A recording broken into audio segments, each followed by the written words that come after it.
Muy buenas tardes. Hoy es 11 de enero del año 2020, Laura Velardo y seguiré con ustedes. Una semana lamentable que termina la semana pasada, que comenzó su aspecto político el 6 de enero, con la certificación que debía llevarse a cabo de los colegios electorales y sus votos en el Congreso de los Estados Unidos por ambas cámaras. Proclamación del presidente Biden como el 45 presidente de este gran país. Hoy, 11 de enero, desde el lado demócrata y republicano en el Congreso se busca el impeachment de Donald Trump.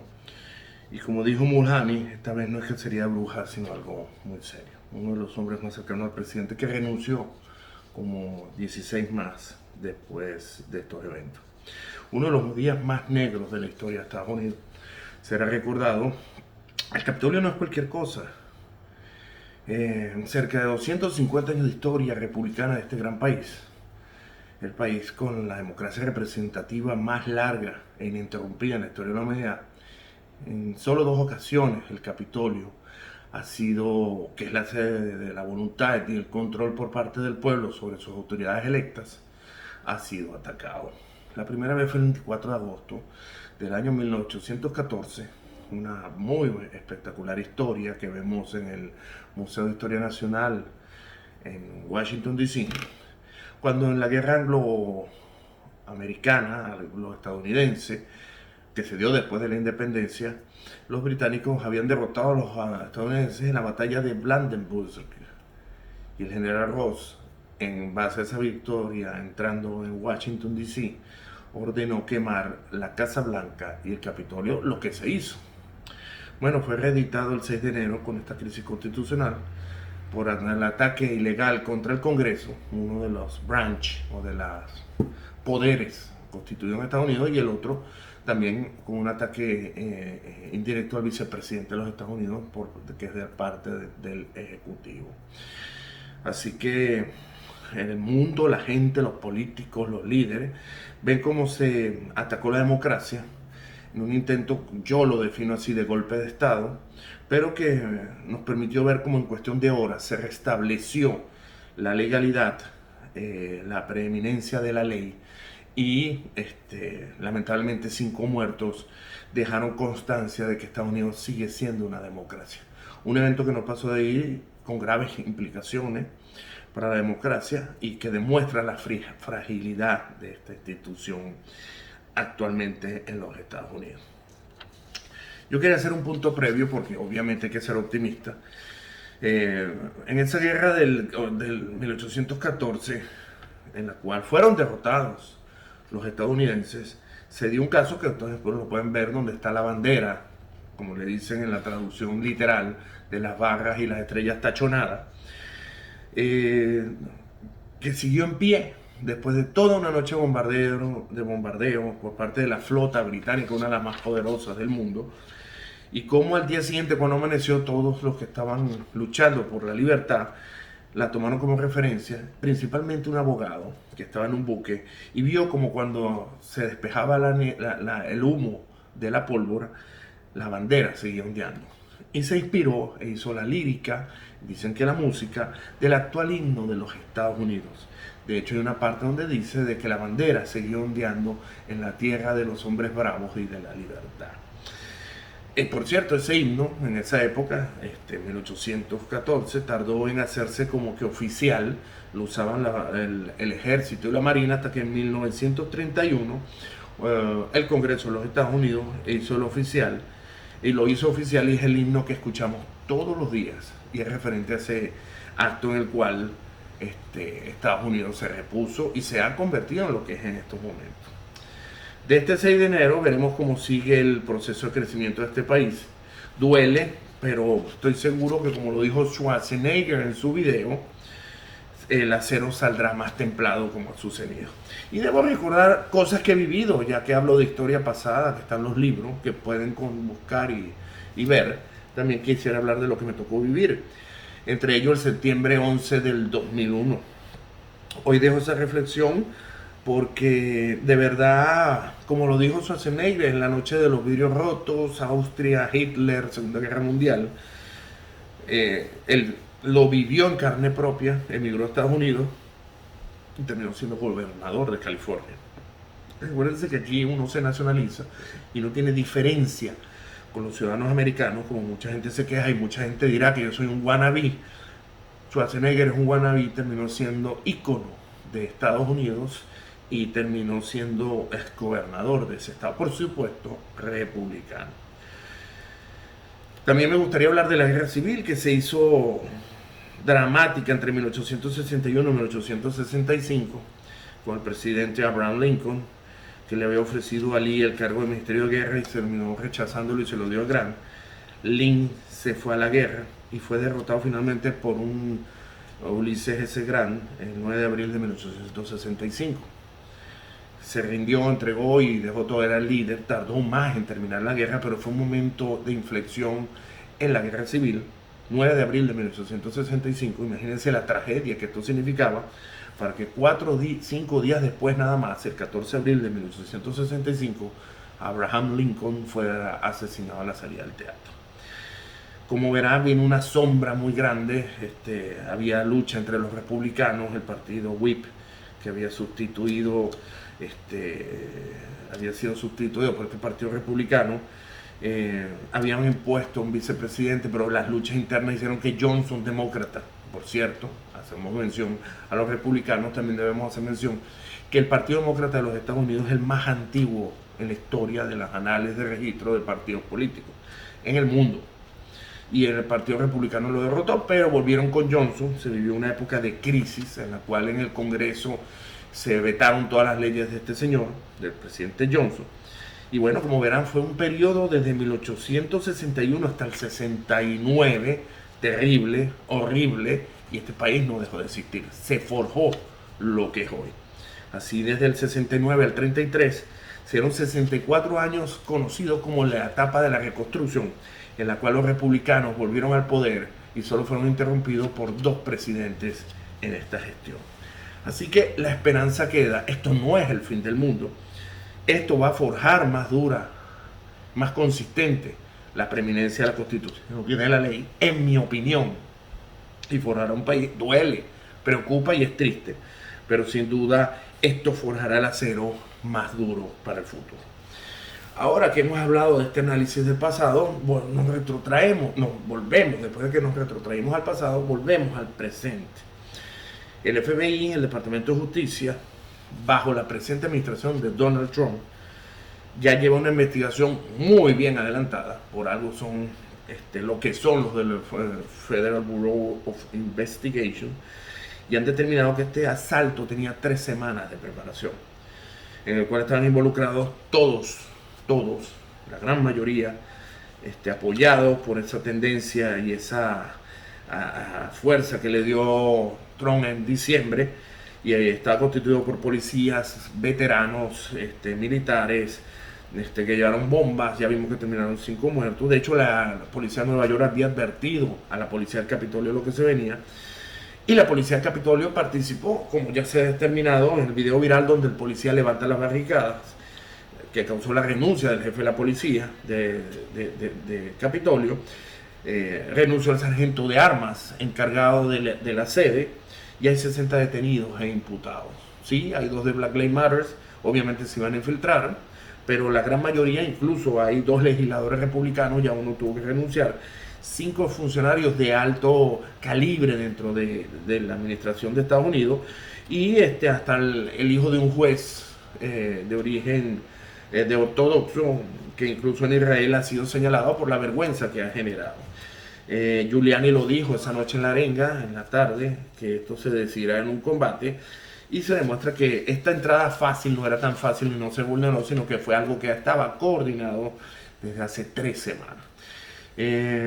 Recuérdense que incluso ya se había manejado por las redes que iban a ahorcar a Mike Pence. El objetivo era, por eso hoy hay 2 que tienen cargos más duros, que eran los que cargaban, y ustedes los pueden ver en los videos. Uno de ellos, un veterano de la Fuerza Aérea, cargaba en su backpack, en su mochila, unos restrainers, unas esposas de esas de plástico, porque la idea era someter a los legisladores y pedir el colgamiento del vicepresidente, porque ya se sabía. Recuérdense que Pence había sido objeto de una demanda previa 2 semanas, como lo dijimos en nuestros programas anteriores, para que en Texas metieron esta demanda para que él pudiera desertificar. El mismo Pence había mandado abogados para que le pidieron al juez de la causa que desestimara, como en efecto hizo, este juez valeroso, apuntado por el señor Donald Trump, y por eso ya se sabía. Incluso el servicio secreto llevaba su propia investigación y ya estaban preparados, y por eso la salida y la cobertura del vicepresidente fue tan efectiva.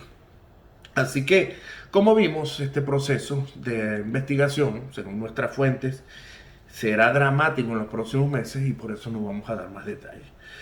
Pero esto deriva, y este conocimiento que hay en Washington por parte de demócratas y republicanos, deriva en lo que se habla el día de hoy, lunes 11 de enero, que es el impeachment, segundo impeachment contra el presidente Trump.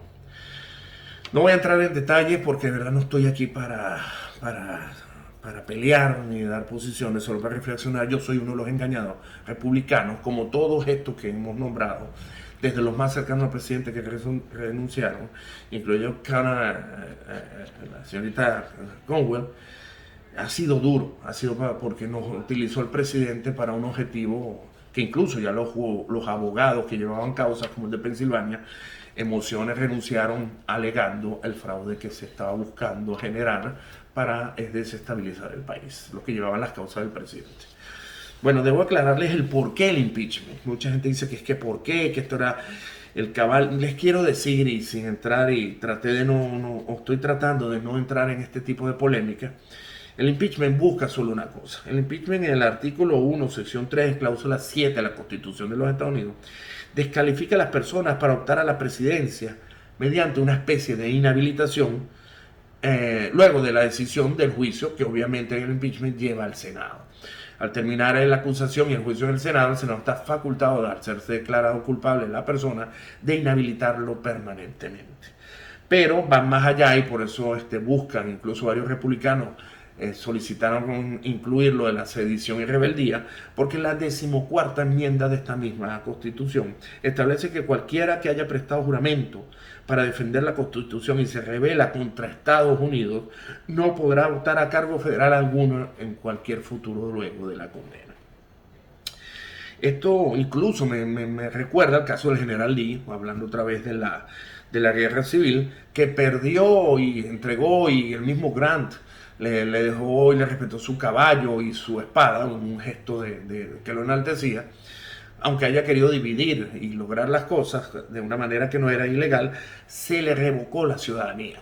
El general Lee terminó siendo un presidente de una universidad aquí en Washington, D.C., la Universidad de Washington, en la cual se habló del honor toda su vida, hasta que murió luego, lamentablemente, de una afección pulmonar. Muchos dicen que de tristeza, pero post-mortem, incluso en esa época ya era presidente Ulises S. Grant, se refirió a él como un gran americano. Pues les informo que ese señor recuperó su ciudadanía americana 19 años después de muerto, porque se le había revocado. Esas son las consecuencias de levantarse contra el sistema y lo más sagrado que hay en este país, que es la Constitución. Este fin de semana, por ese motivo, le habían recomendado al presidente Trump renunciar, y así evitaba ser inhabilitado. Pero la señora Pelosi, que es una persona calculadora, muy peligrosa, vengativa y revanchista, que lo conoce, recuérdense que ella manejó muchos de los aportes que dio Trump al Partido Demócrata, siempre dio más dinero a los demócratas que a los republicanos cuando era empresario, y lo conocía muy bien. Extendió esa mano de darle la oportunidad de renunciar para que no fuera objeto del impeachment. Eso lo que hizo fue alborotar la psiquis del presidente, ya muy afectada, más allá del que ella conocía, y generó en él una actitud otra vez casi que bipolar de reaccionar, y por eso se está terminando de elaborar su autoperdón. Mañana martes va a estar en el Álamo, Texas, con lo del muro, y va a empezar a hacer una gira que no hizo ni hará por Estados Unidos para demostrar las grandes cosas que hizo. Está en campaña política.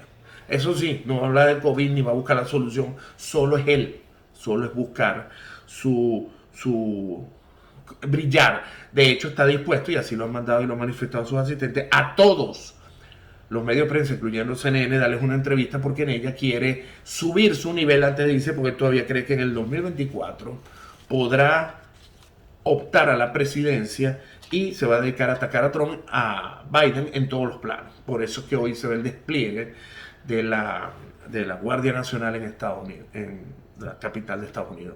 No es que viene el cuanón y ya está todo listo y se va a montar en un avión y va a darle un botón y vamos a ver 500,000 porque según los patriotas yo estoy en la lista de traidores. No, lo que está sucediendo es que está redoblando la seguridad porque el FBI ya demostró y tiene investigación y lo ha hecho saber que esto fue planeado desde hace 3 semanas y no fue un acto casual que desbordó la seguridad del Congreso. En los próximos días se verá y de ahí es la preocupación que en Washington están cubriendo para la transición de mando el próximo 20 de enero. Trump se va el 19, ya advirtió, ya tiene todo listo. Un día antes sale por la puerta de atrás literalmente y el presidente Pence irá a la toma de posesión. Mis fuentes me dicen que el presidente en febrero estará en Arabia Saudita por un mes, porque Escocia ya le puso un ban para que no vaya. En Escocia se preocuparon cuando dieron esa noticia hace 10 días, porque estaban preparando y había gente del servicio secreto en el aeropuerto de Glasgow y decidieron, basándose en lo que está sucediendo en el Reino Unido, banear hasta el propio presidente de Estados Unidos. Yo pienso que el presidente Trump arrasará el resto de su vida en las cortes y esto servirá de escarmiento para toda la gente que quiera violar o hacer personal la situación de la presidencia de los Estados Unidos. Ser presidente de los Estados Unidos no es simplemente ejercer el cargo y destruir y pisar y con prepotencia imponerse. Es inspirar. Yo los invito, como lo dije en Twitter, cada vez que vayan a Disney, no se pierdan el hall de los presidentes. Y ahí entenderá por qué Washington, Theodore Roosevelt, Jefferson, Grant, Kennedy, Franklin Delano hicieron lo que hicieron y han constituido en este país una democracia que en 250 años se ha mantenido incólume ante las tentativas, guerras y desastres, tanto afuera como en Estados Unidos. Sí es peligroso el presidente. Yo sé que vienen días difíciles, estos 9 días que quedan no van a ser fáciles. Los vuelos de los B-52 saliendo desde North Dakota hasta Israel se han identificado al mismo nivel y frecuencia de la Guerra Fría. Ya en el CVN 68, el Nimitz, el portaaviones y su grupo de tareas, se detuvo y se devolvió cuando ya tenían 10 meses y venían a un merecido descanso. Taiwán, que no es reconocida por nadie, genera una gran espina y dolor en China. Ya Pompeo dijo de que cambiaron las reglas que ellos mismos estuvieron haciendo por 3 años para tratar de llevar mejores relaciones con China. Van a ser reconocidos y hasta mandaron a la embajadora Kelly en China para Taiwán, generando la mayor molestia que se le puede causar a los chinos que tienen tienen milenios siendo diplomáticos y mandando en el mundo, más ahora que son la primera potencia económica. Y por eso cuando el domingo Pompeo anuncia esto, genera una serie de problemas, como por ejemplo la cuestión en Irán, que secuestraron este buque surcoreano, un secuestro y están pidiendo 7 millones de rescate.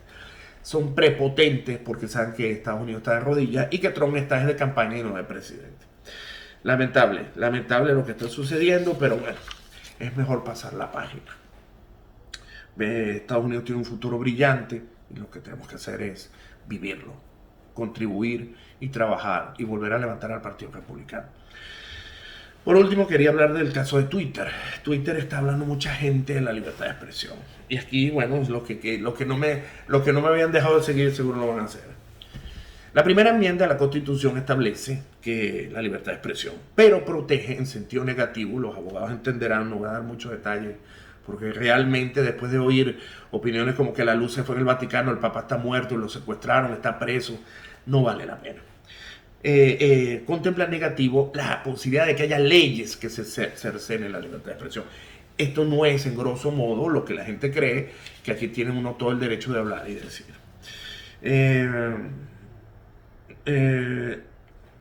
Internet trajo un cambio de legislación ya desde el 2020, desde el siglo XX, empezó la Corte a andar el camino del uso de la primera enmienda y ha ido evolucionando hacia el mercado de ideas.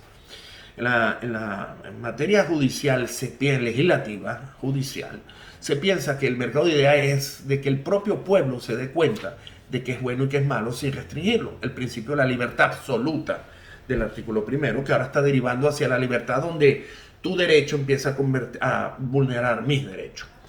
Es una diatriba que ya lleva un siglo, que ahorita la tendencia de la nueva Corte 6-3 conservadora, tendremos que ver cómo funciona. Lo cierto del caso es que siempre fue esta tendencia, a veces se trataba con las palabras de pelea o el peligro claro, inminente, y se podía cercenar la libertad de expresión, como pasó en las quemas de cruces o los eventos raciales en los años 60, o la misma pornografía dura, como se le dice, que salió con el caso de Flynn. Resulta de que esta situación no ha sido clarificada y viene a hacerse peor con Internet. A raíz del caso 1995, del caso Prodigy, en los últimos días de la administración del señor Bush hijo, se buscó una legislación que era el acta de la decencia de las comunicaciones, DCA. Esta acta que se creó para tratar de regular Internet con un órgano regulador, les advierto, Trump y Biden quieren esta regulación, fue detenida en la Corte Suprema, que canceló toda la ley, menos la sección 230.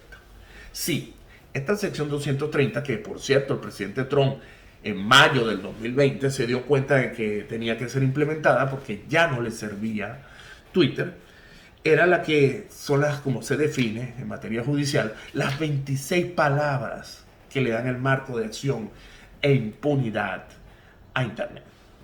¿Por qué les explico? Esta ley, la sección 230, no es una ley que protege la libre expresión, es una ley que protege a la industria. Ellos dieron la figura, no voy a dar más detalles para que ustedes lo investiguen, de que las empresas como Facebook, YouTube, eran unos terceros y por tanto no pueden ser objetos de demandas. Cuando el principio de demandar a quien te agrede y poder defender tu derecho es lo sagrado en Estados Unidos. Esto generó que la Corte suspendiera todo menos este artículo por los intereses que había. Y desde el 96 la Corte más nunca volvió a tocar este caso. Por eso es que ustedes ven que y así lo dijo en una sentencia la Corte, que las redes sociales o las compañías de las redes sociales son responsables, las plataformas son responsables de moderar los contenidos de usuarios, restringir, editar, eliminar y hacer advertencias sin incurrir en responsabilidad por ello. Esto que Trump amarró al estímulo cheque para tratar de presionar al Senado, porque los dos bandas, como lo quieran llamar, demócratas y republicanos, no quieren el 230. Biden no quiere el 230, para que lo sepan tampoco. Decidió atarlo para que se lo sacaran.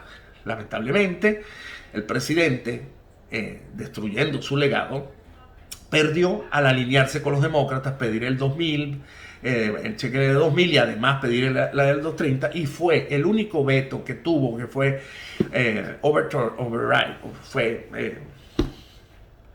devuelto en esta presidencia, fue sobre el 230, igual que el estímulo cheque, pero el 230 sigue vigente. Entonces es una deuda que tiene la Corte Suprema y veremos qué sucede en este caso. Así que, lamentablemente, ¿por qué digo que Trump la usó? Porque Trump llegó y aquí había un principio comunicativo comunicacional, en el cual los presidentes, desde la época de Franklin Delano Roosevelt, con sus famosos cuentos de chimenea, se dirigía a la comunidad americana. Aquí no es obligatorio encadenar, eso no existe, este es un país de libertad absoluta. Y en este caso, Ronald Reagan, cuando llegó, después de que todos estos presidentes, Eisenhower, Nixon, lo hacían, decidió, en su papel de gran comunicador, sacarlo toda la semana e incluso generar una página que se llamaba La Respuesta de la Oposición. Y así estuvimos, con innumerables presidentes, incluso Bush hijo lo sacó en español e inglés por radio y Obama lo hizo por YouTube.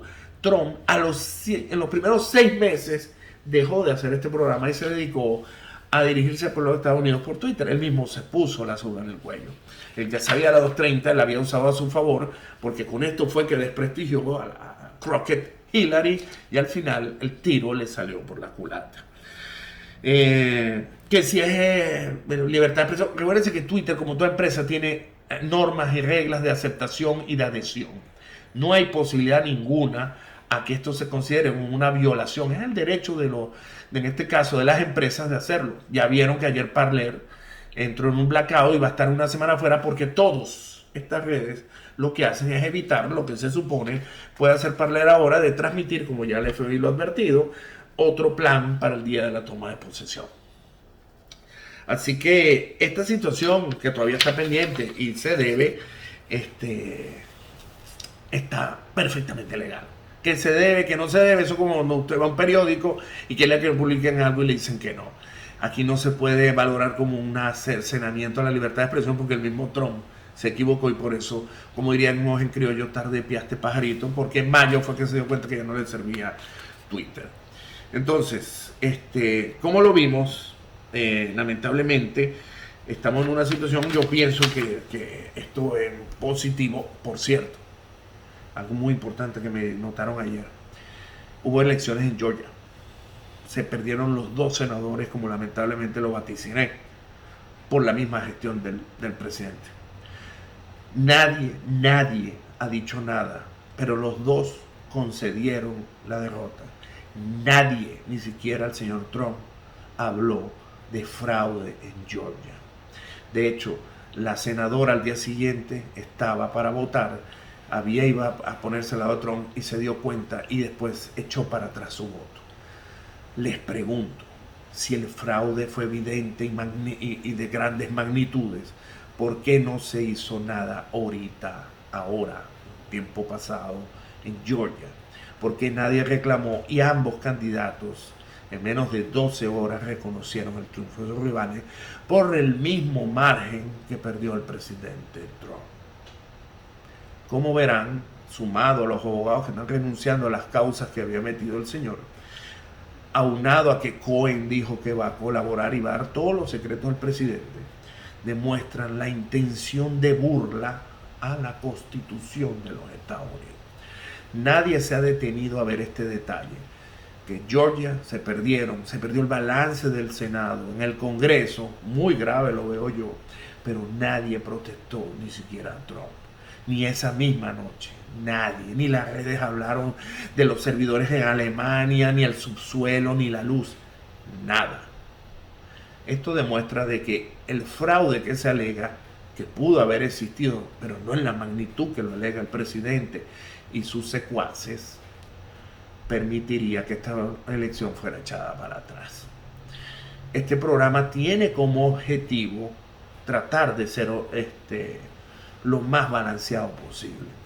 Si usted ve mis últimos 4 programas que llegaron incluso solo a ser vistos por 13,000 personas, verán que todo esto, incluso lo de los muertos, el presidente pidiendo que fueran y no fue. Por ahí hay un video que no lo he bajado, porque ahí sí que de verdad creo que debería empezar hasta a preocuparme por mi seguridad, en el cual el presidente ese día dijo, yo voy con ustedes hasta el Congreso, y el presidente nunca fue.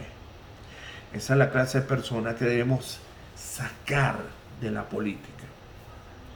Los republicanos, como yo, que soy republicano, que estamos adaptándonos a este país, conociendo y viendo su historia, nos damos cuenta de que por algo los republicanos son los que tienen más tiempo en el ejercicio de poder, 19 presidentes contra 15 presidentes demócratas, y han impuesto las mejores. De hecho, los republicanos fueron los líderes en la abolición de la esclavitud. Cosas que nadie lee, cosas que nadie estudia, porque simplemente es el momento actual.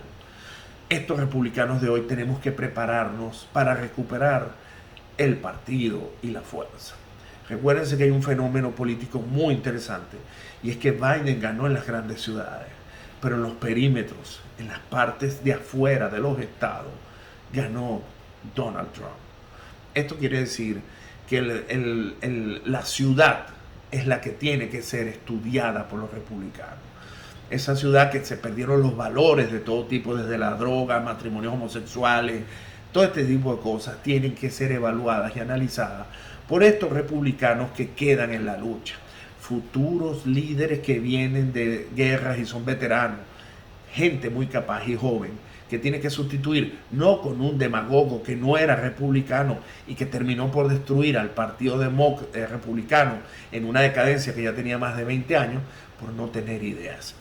llegó la hora de sacar las ideas y desde hoy empezamos a trabajar los republicanos de verdad para rescatar nuestro partido y apoyar a Estados Unidos del momento más dramático que viene con esta nueva administración demócrata, Biden-Harris. Muchísimas gracias.